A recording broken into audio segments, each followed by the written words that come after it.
This week, Inside the Galaxy. Relive Sunday's 4.7 earthquake through the eyes of the players. Sean Franklin invites us over and gives us a tour of his spot. And of course, we'll hear from the team before they depart for Frisco, Texas to take on FC Dallas. But first, let's look back on the 1-1 tie against the Columbus Crew.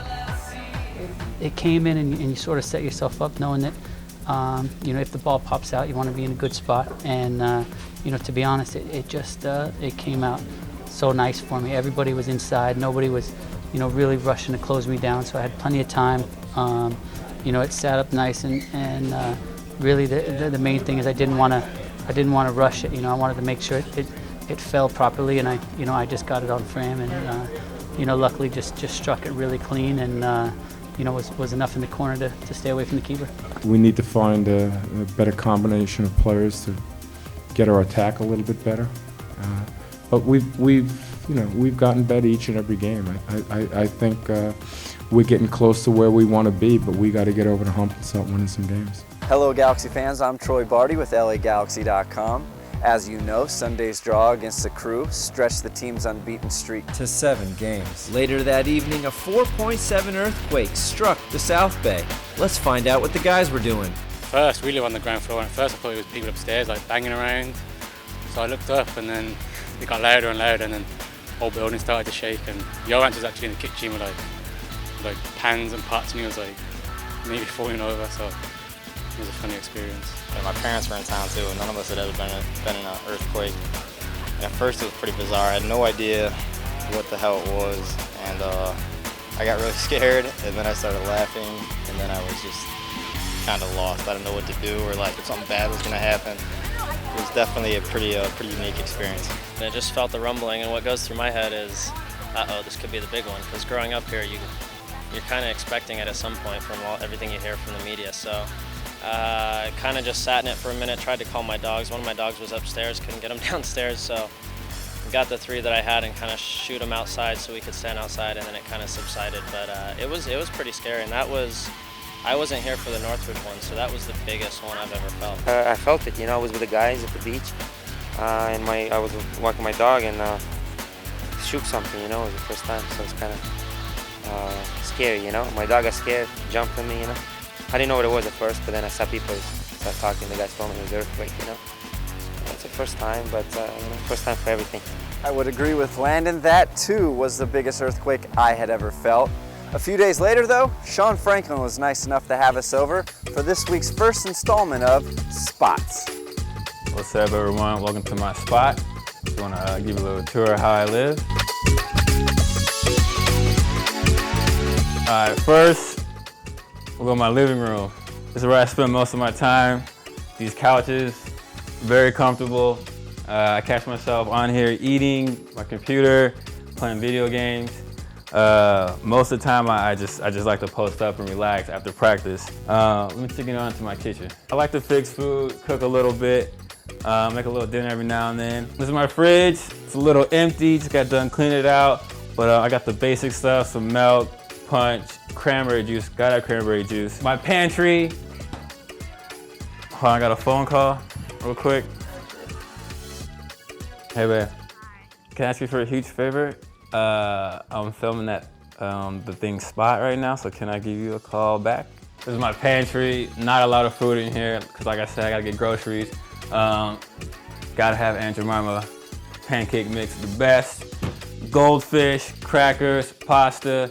I'll be getting some more things later on tonight. Let's go to my bathroom. The one thing about my bathroom is that we got these last preseason on the Asia tour. They gave us these, we had these in our lockers after one game. And I didn't have to do with it, so I just took it home and I was like, I'll put it somewhere. So I decided to put it on top of my toilet. Hopefully there's no disrespect to the Max. But that's where I decided just to decorate my bathroom was with these, I think they're called Korean traditional mats. So I found a home for it finally.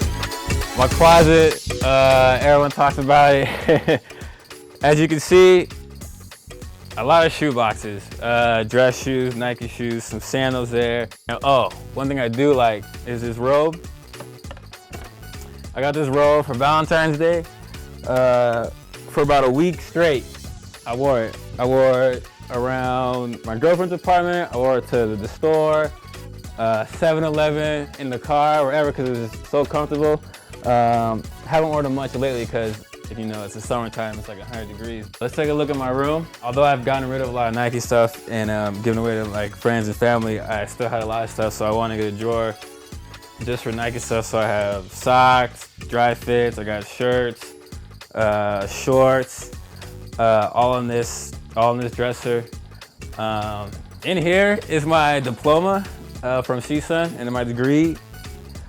Don't know where to put it yet, that's why it's still in the box, but I'm very proud of it, so I definitely gotta have it up in my room somewhere. I also got my Rookie of the Year trophy right here. I'm very glad that I was able to win this award. I see it and just, reminds me of the hard work that, I gotta do day in and day out, for the team and for myself. So this really helps me get motivated for my day and practice and games and everything. Anyways, Laker game is back on. So thanks for joining me. This is my spot. Hope you enjoyed it, but you guys gotta get out of here, and I'll talk to you guys later. Thank you. Thanks for that, Sean. Much appreciated. We certainly look forward to seeing more of your teammates' spots. But switching gears, the Galaxy head to Frisco, Texas this weekend to take on FC Dallas Saturday at Pizza Hut Park. I caught up with a few of the guys to see what their mindset was before hitting the road. I think our mindset right now definitely is we want to go in there looking to win the game.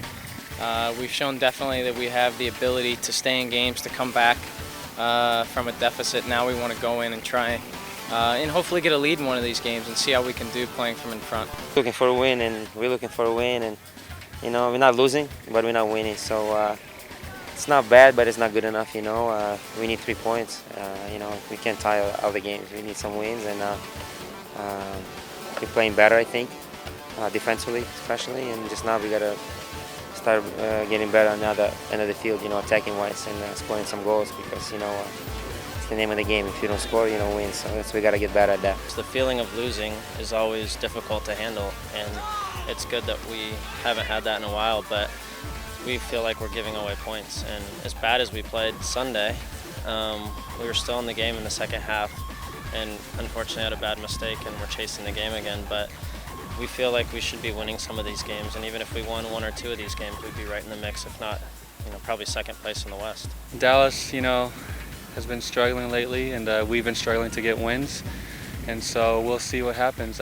We're gonna be ready to play on Saturday, and I know they will be too, and so hopefully we can get a big 3 points here. For LAGalaxy.com, I'm Troy Barty. Thanks for watching This Week Inside the Galaxy.